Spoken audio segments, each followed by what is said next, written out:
Rain fell softly on the rusted tin roof, a soothing patter that did little to muffle the sound of Elian's shallow breaths. He sat at the edge of a crumbling mattress, clutching a worn music box, its wood cracked, its melody broken. It had belonged to his sister. He hadn't heard it play since the fire. The room was small, barely the size of a storage shed, lit only by the orange glow of a flickering street lamp outside the grimy window.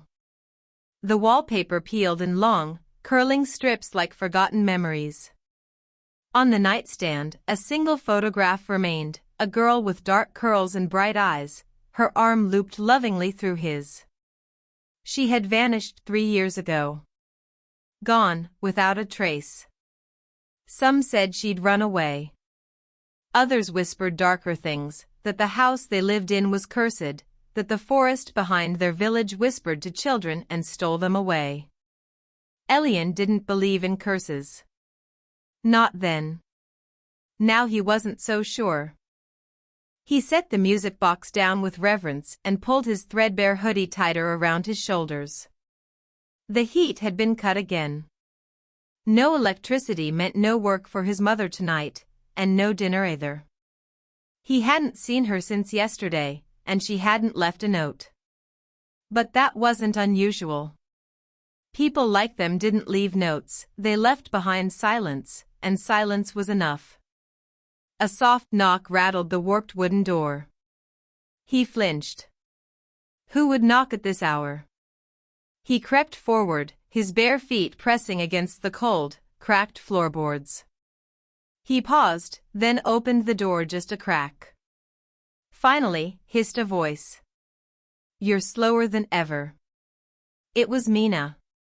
She shoved the door open and stepped inside without waiting. She was soaked through, her short black hair plastered to her face, her boots leaving muddy prints behind her. A tattered scarf hung around her neck like a forgotten promise. Elian, your phone's off again, she said. I was worried. Didn't have a choice, he muttered. No power. Mina sighed and wrapped her arms around him in a quick hug. Her warmth was real. She was one of the only things left that felt that way. I had another dream, he said quietly, as she handed him a half-eaten bag of crackers.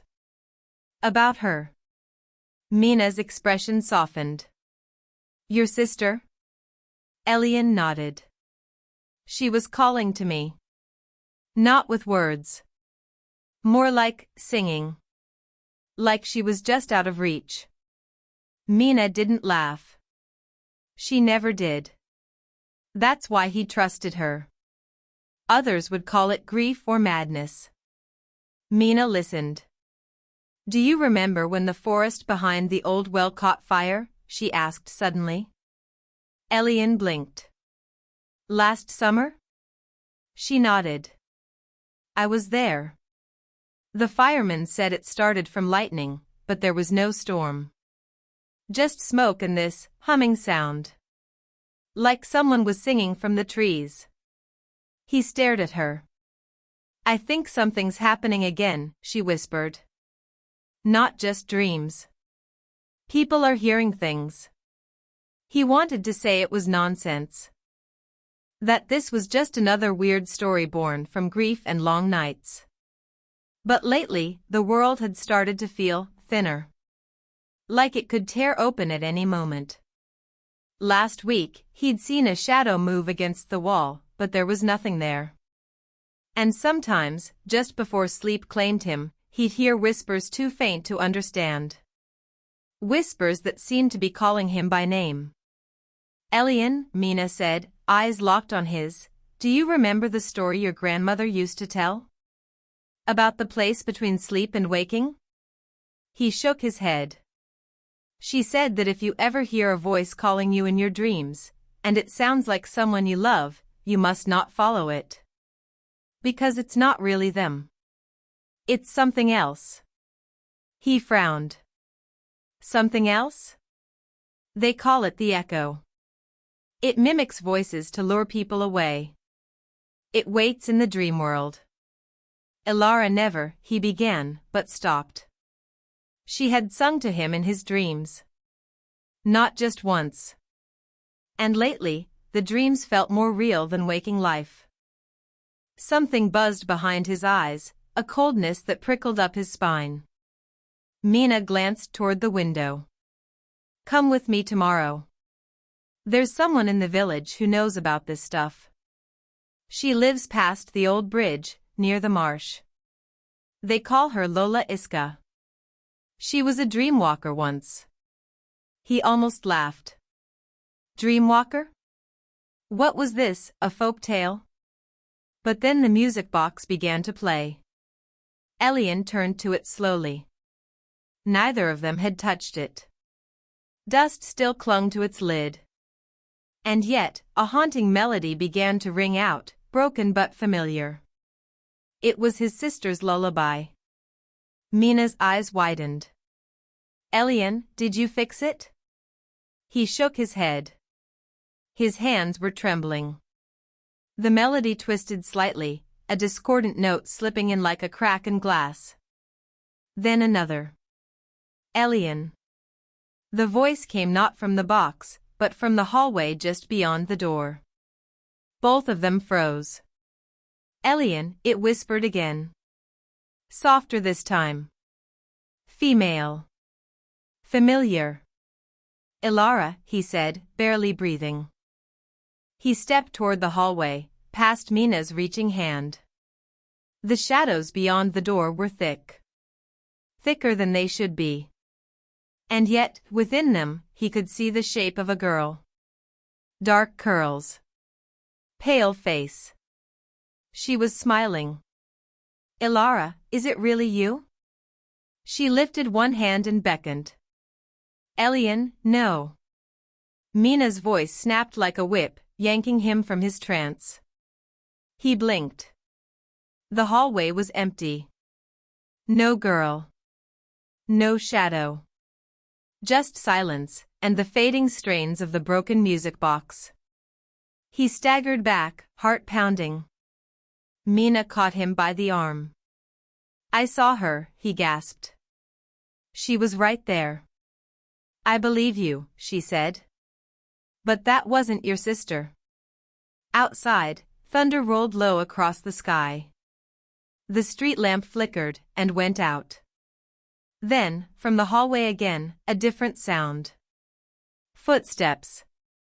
Slow. Deliberate. Getting closer. The forest beyond the village always seemed darker at dawn. A heavy fog clung to the trees like secrets unwilling to lift. Elian stood at the edge of the path, shoes caked in mud, heart pounding from the memory of the night before. He had seen her. Or something wearing her face. Elian, Mina said quietly, standing beside him. Are you sure you want to do this? He wasn't. But he nodded anyway. They followed the winding dirt trail past the old bridge, its planks warped with age and half swallowed by moss. Beyond it lay the marshlands, a place children were told never to venture into, unless they wanted to vanish like the others. At the edge of the bog stood a small stilt hut draped in vines and dried herbs. A dozen wind chimes dangled from the eaves, made from shells, bones, and glass. They didn't move, though the wind whispered through the trees. Mina knocked once. Come in, a voice rasped, before her hand could fall again. The inside of the hut was dim and smoky. Candles flickered along the shelves, casting shadows on jars filled with yellowed teeth, snakeskins, dried herbs, and something that looked disturbingly like a shriveled hand. An old woman sat in the corner, her eyes milk-white and clouded. Her silver hair was tied in a braid so long it touched the floor.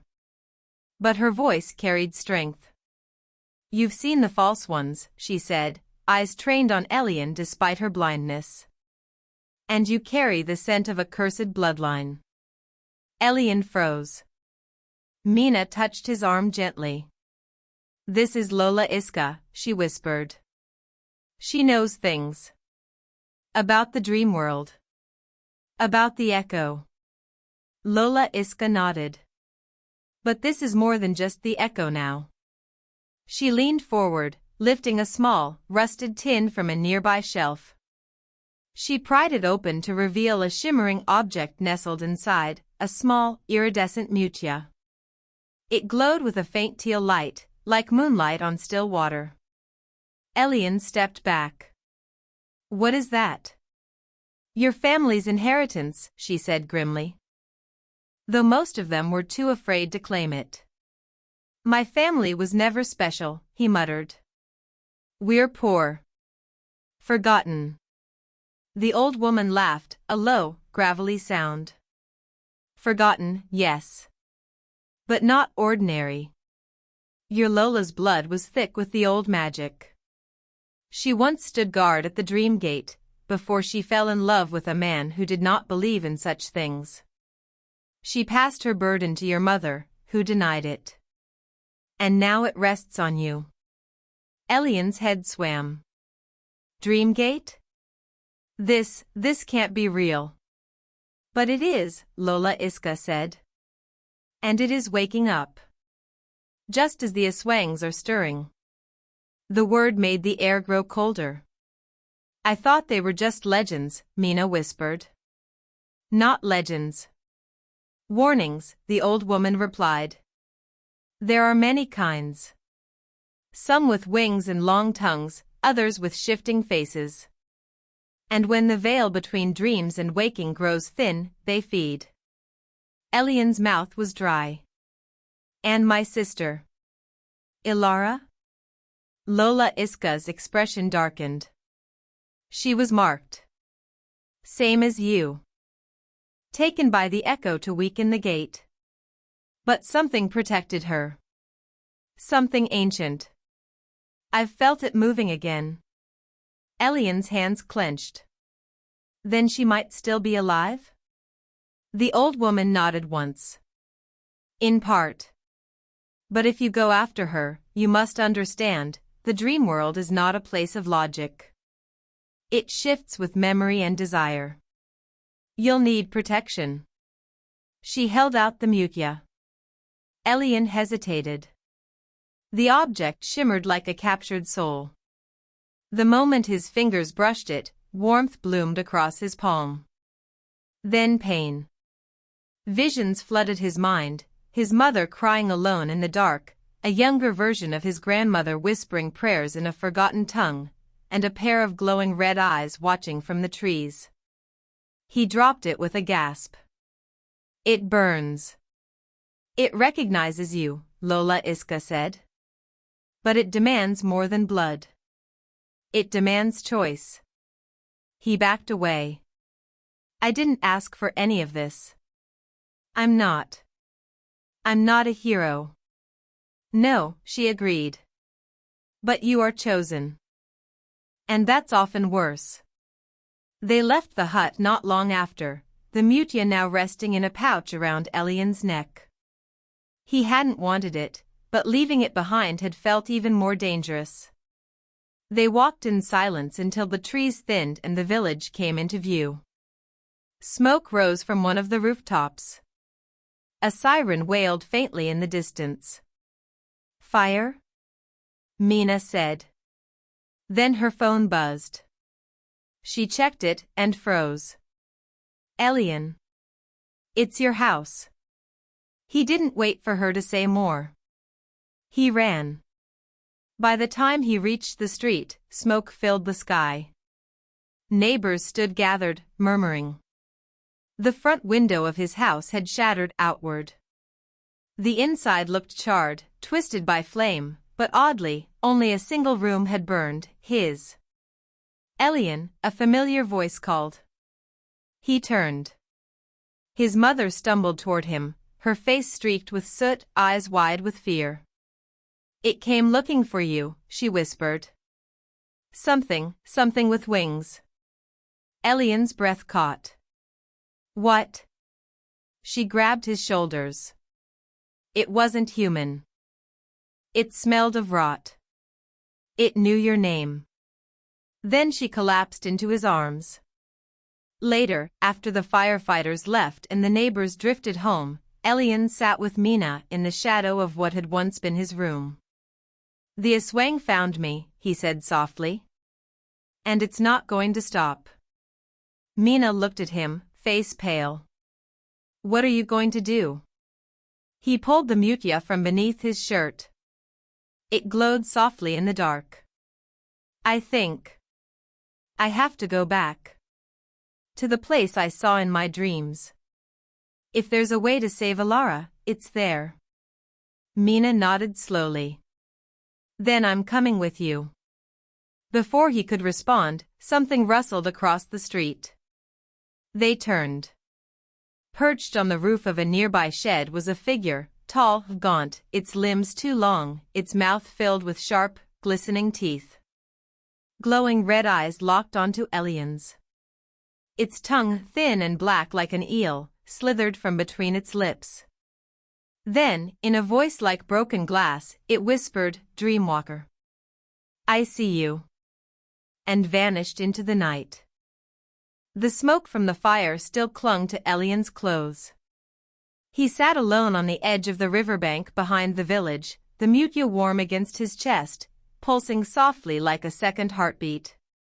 The world around him was quiet, too quiet, the kind of silence that felt like a warning. But he didn't move. He couldn't stop thinking about the creature on the roof. The red eyes. The tongue. The way it had known him. And then his mother's words, whispered in fear, "It knew your name."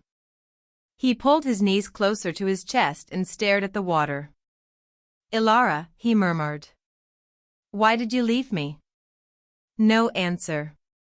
Just the slow trickle of the stream, like time slipping away. He remembered the last time he saw her. She had been crying in their shared room, gripping the edge of her bed like she was holding onto the world. Their mother had shouted something cruel. Their father had already left by then. The house was already cracking at the seams. Then one day, she was gone. Elian had always believed she was taken. Stolen by something unnatural. But last night, a thought had crept in like poison. What if she left because of me? What if the curse in their family didn't just attract monsters, but created them? He dug his fingers into the dirt. The mutya flared briefly beneath his shirt, sensing his anger or his fear. He couldn't tell the difference anymore. A twig snapped. He looked up, every nerve on edge. A figure stood at the edge of the trees. Small. Ragged. A girl. He stood slowly, heart thudding. "Hello?" She didn't answer. Just stared. Her head tilted too far to the side, neck twitching like a puppet on worn strings. "Ilara," he whispered. She took a step forward. That's when he saw her feet weren't touching the ground. His breath caught. Her eyes were too wide, and her smile too empty. She hovered just above the soil, toes dangling. Then she spoke, her voice layered with others, young and old, male and female, whispering all at once. "He is watching you, Dreamwalker." The girl's jaw unhinged with a crack, stretching far too wide. Elian stumbled backward. She opened her mouth again, only to vomit a black, tar-like liquid onto the ground, from which tiny white shapes wriggled free. Teeth. Child-sized, rotten teeth. He turned and ran. He didn't stop until he reached Mina's house. She opened the door before he even knocked. "You felt it too, didn't you?" she said, her voice low. He nodded, panting.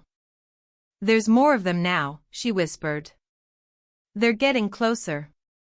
Later that night, they sat on her porch.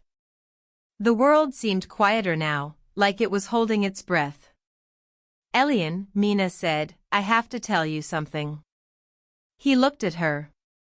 "It's about your sister. And your mother." His stomach twisted. "I didn't want to say it before. But the night Alara disappeared, I saw your mother arguing with someone. A woman in the forest. I think it was Lola Iska. He froze. That's not possible. Mina shook her head. I know what I saw. And I think your mother knew about the curse long before this. Pain flared in his chest. She never said anything.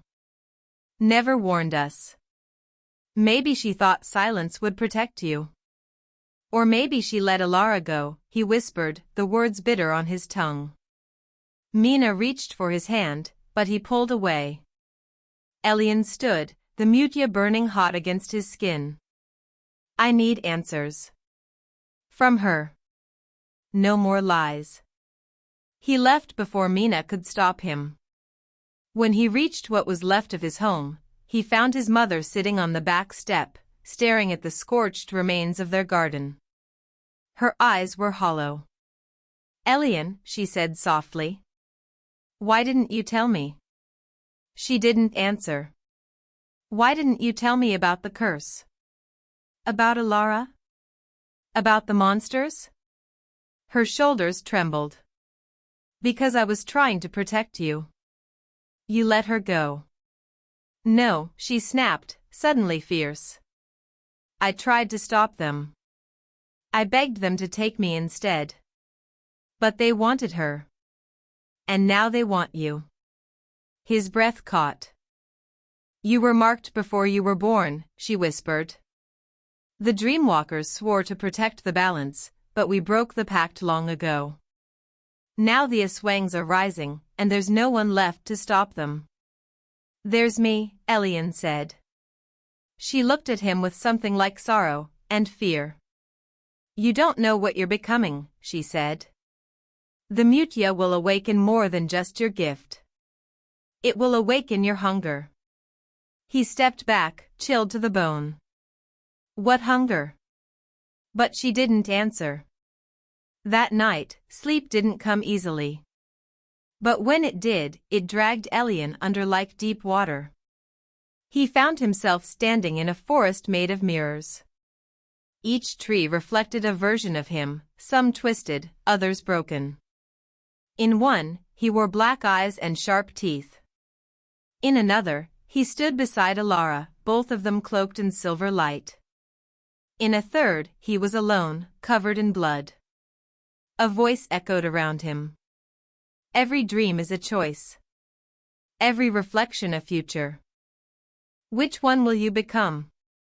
He turned and found himself face to face with a creature, tall, robed, face hidden behind a mask of bone and coral.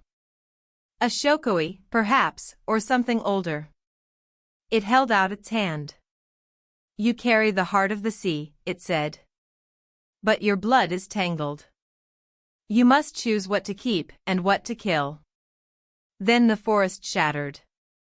He woke with a gasp, the mutia glowing so brightly it lit the room.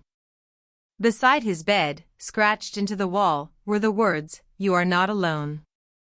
But you are watched." His hands trembled. He wasn't sure if it was hope or dread. And somewhere outside, beyond the village, something let out a shriek, high and hungry. The rain started at midnight. By morning, the village was soaked in gray mist. Puddles gathered in the cracks of the street like silent eyes. Somewhere deep in the jungle, a low howling echoed, too long, too hollow to be a dog. Elian hadn't slept. He sat beneath the awning of the barangay hall, fingering the mutia through his shirt. Its glow had dimmed, but its warmth pulsed steadily, like it was waiting. He wasn't. He was tired. And not just from the lack of sleep. Something inside him had begun to unravel. Ever since the dream with the masked figure and the forest of mirrors, he couldn't shake the feeling that someone, or something, was watching him even when he was alone. And worse, a whisper had taken root in his mind, "You are more like them than you think." Still breathing? Mina's voice cut through the fog. He looked up. She stood a few feet away, holding 2 cups of hot salabat. She sat beside him and handed him one. He muttered thanks. They sipped in silence. You've been different since the dream, she said finally. Darker. Distant. I saw something, he admitted. Something in me. A version of myself that wasn't human. And it felt right. Mina didn't respond at first. When she did, her voice was quiet. I believe you. But you need to remember who you are, not just what you're becoming. He looked at her. What if who I am isn't enough? She hesitated. Then lean on the people who love you. Even if it feels like you're falling. He wanted to. But something in him had shifted. Ever since the fire. Ever since he realized his mother might have lied to protect him, or to protect others from him. Trust was a fragile thing. And his felt like it was cracking. That night, Lola Iska summoned them to the edge of the marsh again. The old woman looked more gaunt than before, her eyes shadowed. They're gathering, she said without preamble. The aswangs are calling to each other across the land. Old ones. Hungry ones. The gate between the dream world and the waking world is thinner than it's been in decades. She paused, studying Elian. You don't have much time. You must cross soon, before they breach the veil completely. How do I cross? Elian asked. She pointed toward the banyan tree on the far side of the marsh. The root heart. It's ancient. Twisted through both worlds. Touch it with the mutia under a blood moon, and the path will open. Elian blinked. The blood moon? That's tonight. Lola Iska nodded. Your fate moves fast, boy. You'll need your strength. Mina stepped forward. We're going with him. The old woman hesitated. You may enter, but the dream world is alive. It does not welcome outsiders kindly. We don't care, Mina said. He won't go alone. But as they turned to leave, the wind shifted, and Elian's head spun. A sharp, coppery scent filled the air. Then a shriek, so high-pitched it made his ears bleed. From the trees, a creature emerged, tall, gaunt, its skin stretched tight over a jagged skeleton. Its eyes burned red. A tongue like a whip unspooled from its mouth, licking the air. An aswang. Mina screamed. Lola Iska raised her cane and slammed it into the ground. A pulse of energy rippled out, knocking the creature back. Run, she hissed. It's only a scout. The rest will follow. They didn't need to be told twice. Later, they huddled in the church basement, one of the few places warded with old prayers and salt. Elian sat with his back to the wall, breathing hard. They're not waiting anymore, he said. They're coming. Mina was pale, her hands shaking. I don't think I'm ready, he admitted. Not for this. Not for me. What if crossing into the dream world changes me completely? It might, she whispered. That's not helping. She looked at him, eyes full of sorrow. But maybe that's the price. Maybe we don't get to stay the same when the world starts breaking. Elian buried his face in his hands. I miss who I was, he said. I don't, she replied. You were hurting. Alone. At least now you're fighting. He looked up. But am I even fighting the right thing? He remembered the shokoy's words, choose what to keep and what to kill. Was it talking about the aswangs? Or about the part of himself that was no longer human? The mutia pulsed. Just before midnight, they made their way back to the banyan tree. The village slept behind them, unaware, or pretending not to know, that monsters were brushing the edges of their reality. The tree loomed like a giant, its roots thicker than bodies, its limbs like arms reaching into the clouds. Above, the blood moon had risen, dark red and full of weight. Elian stepped forward and touched the heart of the tree with the mutia. For a moment, nothing happened. Then the world split. A line of light cracked down the center of the banyan's trunk. The bark peeled back like a wound. Wind howled from the opening, filled with whispers and screams and 1,000 voices speaking in tongues. The air turned cold. Mina grabbed his hand. "Are you sure?" "No," he said. And stepped through. The world folded. Colors inverted. Time lost shape. And when they opened their eyes again, they were standing on an endless shoreline made of black sand, beneath a sky swirling with stars that blinked like eyes. The Dreamworld. Far ahead, across the water, a shape stirred, massive, ancient, wrong. And from behind them, something growled. The aswangs had followed. The Dreamworld was colder than Elian expected. Beneath the black sanded shore, the waves moved unnaturally, sliding in silence, as though the ocean had forgotten how to breathe. The sky above churned with stars that whispered. If he listened too long, he could hear his name inside them, repeated in hundreds of voices. Elian, Mina clutched his arm, her steps uncertain on the shifting sand. Behind them, the portal had sealed shut. "We can't go back," she whispered. "No," he said, staring ahead. "We finish this." But what lay ahead wasn't a path. It was a forest of bones, trees grown from white marrow, their branches slick with something that shimmered like blood under starlight.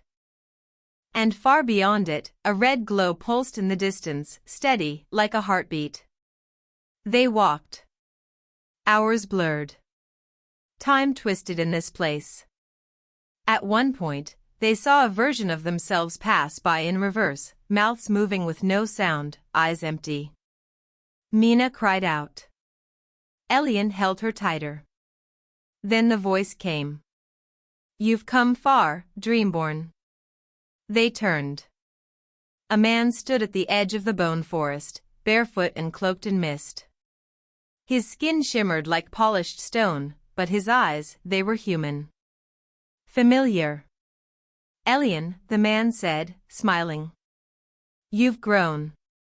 Elian's blood turned cold. "Father?" The man nodded. It wasn't possible.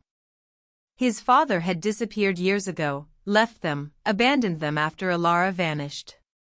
He was presumed dead. But here he was, unchanged, standing in a place not meant for the living. How are you here?"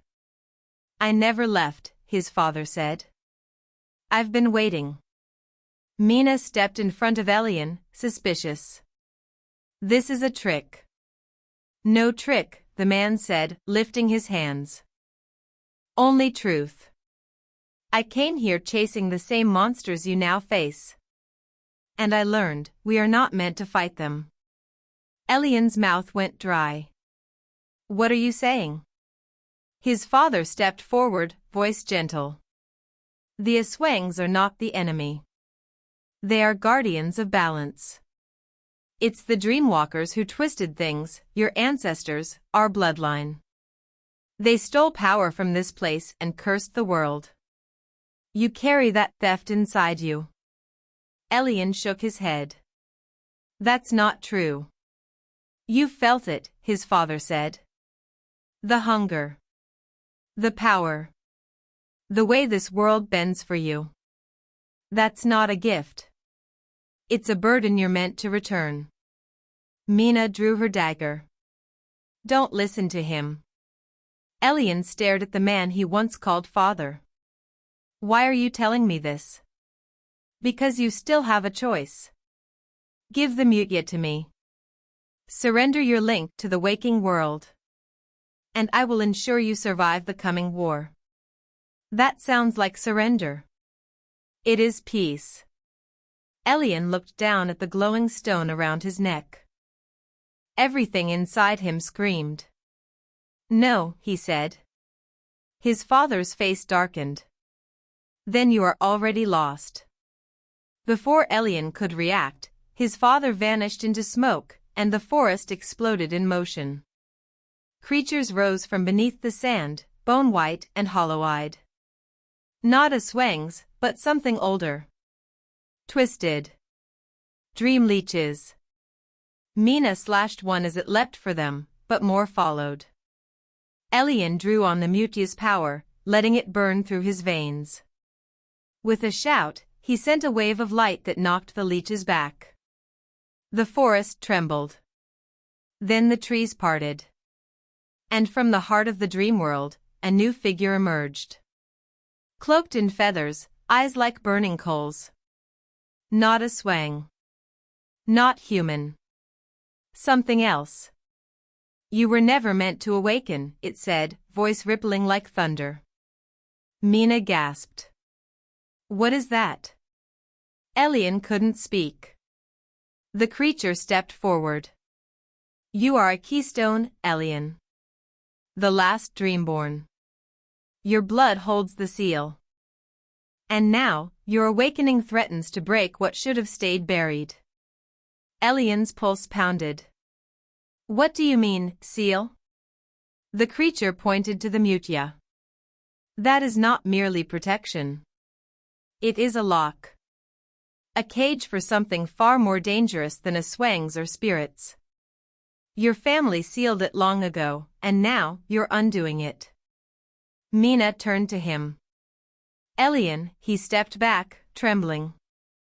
This can't be. But the whispers returned, louder now. You are the gate. You are the gate. The creature raised its hand, and behind it, the stars blinked out one by one. You must choose, it said. Destroy the mutia, end your lineage, and seal the dream world forever. Or keep it, and let the hunger consume both realms. Elian couldn't breathe. Destroy the mutia? The only thing keeping them safe? Mina stared at him, eyes wide.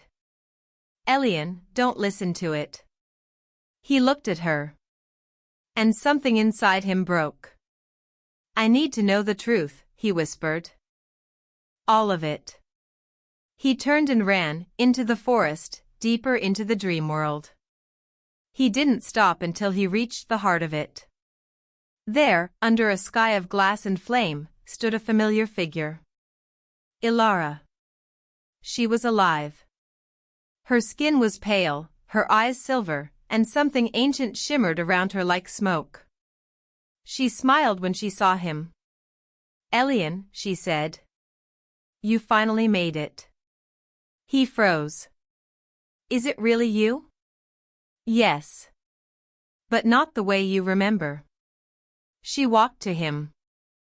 I wasn't taken. I was chosen. The dream world called me. And now, it calls you too.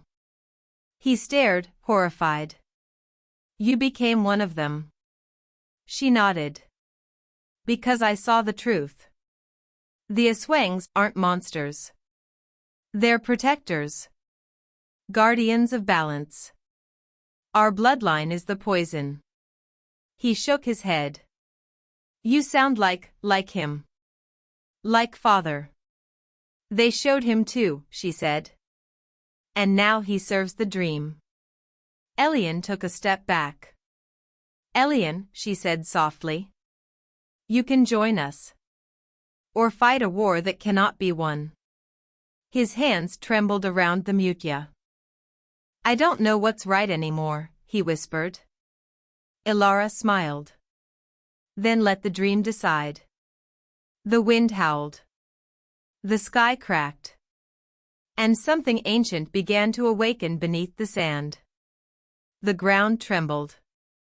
From beneath the obsidian sand, something vast stirred, a beast or a memory, maybe both. Elian stood frozen at the edge of the hollow, the mutia burning in his palm, the taste of blood and fear thick in his mouth. Ilara stood across from him, her silver eyes reflecting the storm above. Her hair whipped around her like a shroud of shadows. She looked both ancient and familiar, like a childhood song turned into a war drum. "You can still choose," she said softly, as if begging. "Let the dream world take you. Let the hunger pass through you and become something more." "I came to save you," Elian whispered. Ilara's face broke, her voice cracking. "You never needed to save me, Elian. You came to remember." Lightning split the sky. And from the center of the hollow, the truth rose. It was not an aswang. Not even close. The creature that emerged wore a face Elian almost knew, patched together from memories, his mother's voice, his father's laugh, Ilara's lullabies.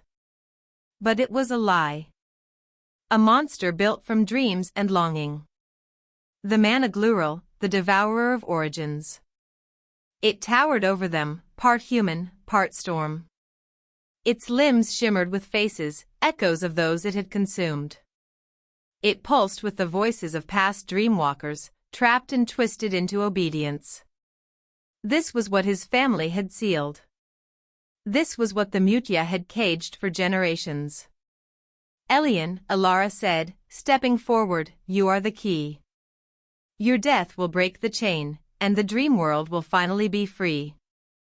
He stared at her. "You want me to die?" She flinched. "No. I want you to become. The gate must open. You were born to end the curse."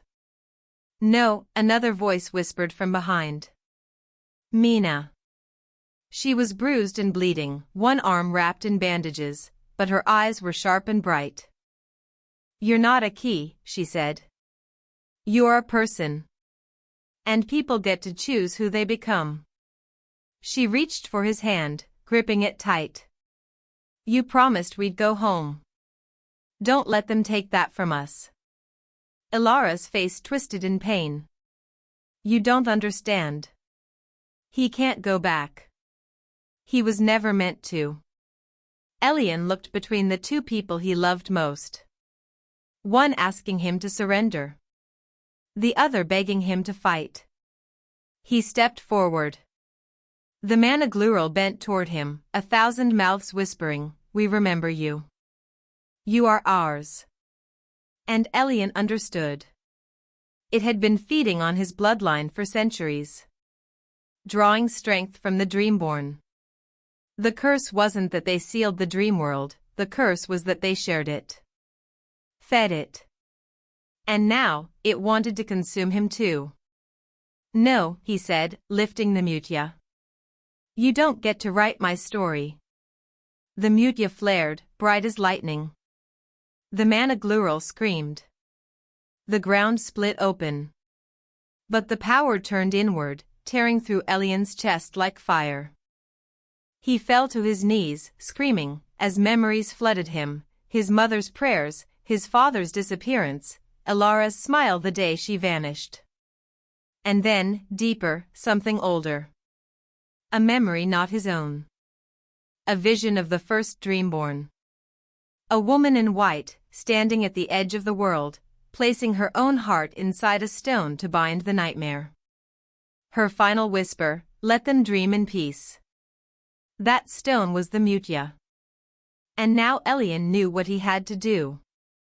He turned to Mina, tears streaking his face. "You have to go." "What?" "No, Elian, I can't leave. I have to finish what she started. I have to seal it again. But this time, from the inside." Mina shook her head furiously, sobbing. "No. There has to be another way." Elian smiled, broken and calm. "Maybe there is. But I only have this one." He pressed the Mutya into her hand. It flickered, still warm, still alive, but now pulsing with his heartbeat. "Tell them," he said. "Tell the village. Tell my mother. That I wasn't afraid." Mina kissed his forehead. "I'll never forgive you for this." "I hope you do." Then he turned and ran toward the managlural. The creature roared, its arms splitting into claws, jaws, storm. But Elian met it with no fear. He opened his arms and let the dream world in. The sky imploded. The earth screamed. Mina watched as the storm collapsed inward, swirling like a whirlpool into Elian's chest, until the world cracked and folded. And then, silence. The black sand turned to mist. The stars blinked out. And Elian was gone. Mina woke up in the real world, lying on the banyan's roots. The mutia lay in her palm, quiet, inert. She sat up and wept. Behind her, the village had changed. No more howls at night. No more shadows in the trees. The curse was broken, but at the cost of the boy who never truly belonged. Or maybe, the boy who belonged too deeply. Months passed. Then years. Mina kept the mutia close. Sometimes it would flicker. Once, in a dream, she saw Elian standing beneath a tree of stars, watching her with peace in his eyes. He said nothing. But she knew. He had become more than gate or guardian. He had become memory. And memory whispers forever. The village had grown quiet in the months since the last dreamfall. No more children whispered of monsters in the trees. The sky, once dimmed by an unseen weight, now shimmered with stars that no longer spoke. Even the banyan tree, where Elian disappeared, had begun to bloom again. Its roots no longer pulsed with dread, only silence and soft winds. Mina visited every day. She would sit beneath its branches, tracing the shape of the mutia in her palm, now cold and cracked. The glowing heart it once held had vanished the night Elian sealed the dream world. People called her the witness. Some believed her. Others thought she had gone mad with grief. She didn't try to convince them. Truth, she had learned, lives in memory, not proof. And her memories of Elian were more real than anything. He hadn't died. Not really. He had become something else. Something beyond the veil. A guardian in a realm between dream and death. She sometimes felt him in her sleep, on nights when the rain fell softest, or when she stood alone by the sea. Not in words, but in presence.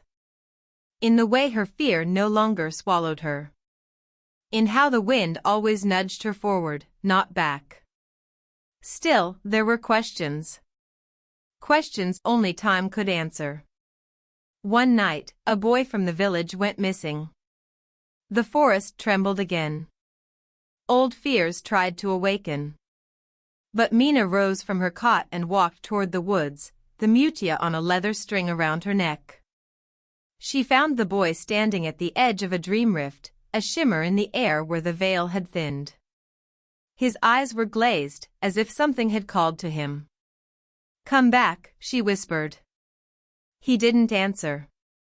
Mina knelt beside him and pressed the mutia to his chest. It sparked, just once, and the rift closed like a sigh. The boy blinked. Then cried. She took him home without a word. That night, as she sat by the banyan tree once more, she finally spoke aloud. "You're still protecting us, aren't you?" The wind stirred the branches in reply. Mina smiled, though her heart ached. "I miss you." Time passed. She grew older. The village began to change in ways small and large. The shokoy who once lived at the river's edge came ashore more freely now, speaking with elders and teaching children the old songs. The albularios stopped whispering about the dream world in fear, and instead began preserving its stories, writing them down so they wouldn't be forgotten. Elian's name returned. Not as a warning. As a promise. Children lit candles in his memory every Gabi Sa Calig, All Souls' Night. They told tales of the boy who sealed the storm, who walked through dreamfire and didn't burn. Mina eventually became the village's keeper of dreams. They came to her with fears and visions, nightmares and questions. She listened. She guided. But she never called herself a healer. "I'm just someone who remembers," she would say. That was enough. One year, she found herself walking deeper into the forest than she had in decades. It was early morning, the mist soft around her ankles. She walked with no destination, only a quiet pull in her chest. The world shimmered. And she saw him. Not quite as he was. Not quite ghost. Just Elian. He stood at the edge of a clearing, older now. Taller. His hair longer. His eyes the same. "You found me," he said softly. Tears sprang to her eyes. "I never stopped looking." They didn't hug. Didn't need to. Just stood in the quiet between worlds. "I don't have long," he said. "The seal holds, but it frays. Can I help?" He smiled gently. "You already are. Every time you remember me. Every time you tell the truth." Mina reached for him, but her hand passed through mist. "Will I see you again?" He hesitated. And that was answer enough. She nodded, heart heavy. "Are you happy?" she asked. Elian looked at the dream sky above him, then back at her. "I am free. That's enough." And then, he was gone.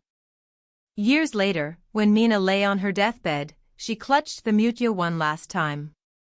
The village gathered to say goodbye. Children sat quietly at her feet.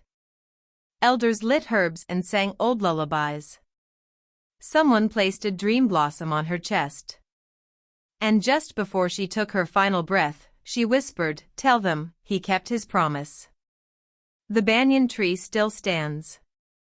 Its roots deeper than ever. Its leaves always whispering, even when the wind is still. Sometimes, on the softest nights, those who dare to sleep beneath it swear they dream of a boy with starlight in his veins, standing between shadows and peace. Watching. Guarding. Remembering. The curse had ended. But the story lives on. Because some dreams are too powerful to forget. Final line, and when the world forgets how to dream, he will be the one to remind it.